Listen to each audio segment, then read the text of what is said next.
Nous souhaitons vous alerter sur le PLU voté par la majorité Fonsorbe Citoyenneté concernant les incohérences qu'il comporte, dont la principale sont les coefficients biotopes qui ont été intégrés.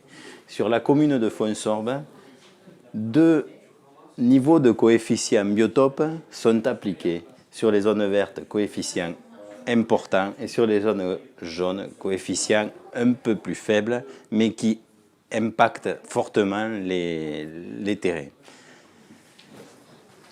Nous avons souhaité faire un exemple pour vous démontrer le problème qu'il peut y avoir avec ces coefficients qui sont, pour nous, trop élevés. Sur un terrain de 1500 m², sur la zone intensive verte, s'applique un coefficient de 0,9, ce qui veut dire que l'on peut bâtir que 10% de la surface du terrain. Sur cet exemple-là, on peut aller jusqu'à 150 m² de bâti pour 1500 m² de terrain.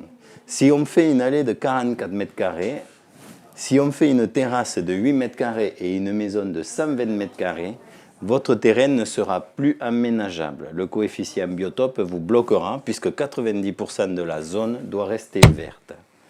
Si ce terrain de 1500 m², nous le divisons en 2 parcelles de 750 m², ce n'est plus le même coefficient qui s'applique.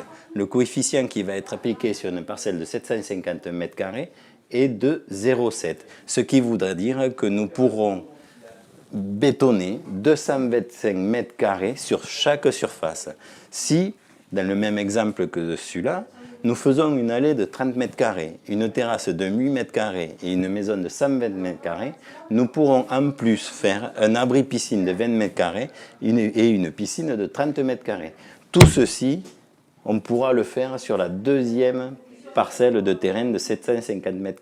Ce qui veut dire que pour une zone de 1500 m², nous avons tout intérêt à diviser cette surface en 2 pour pouvoir bâtir 2 maisons différentes.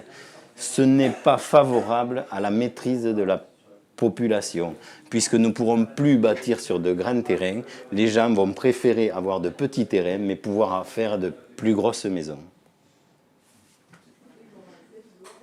Nous, Fonsorbe vers l'avenir, souhaitons revoir ces coefficients et les rendre plus cohérents et surtout plus applicables.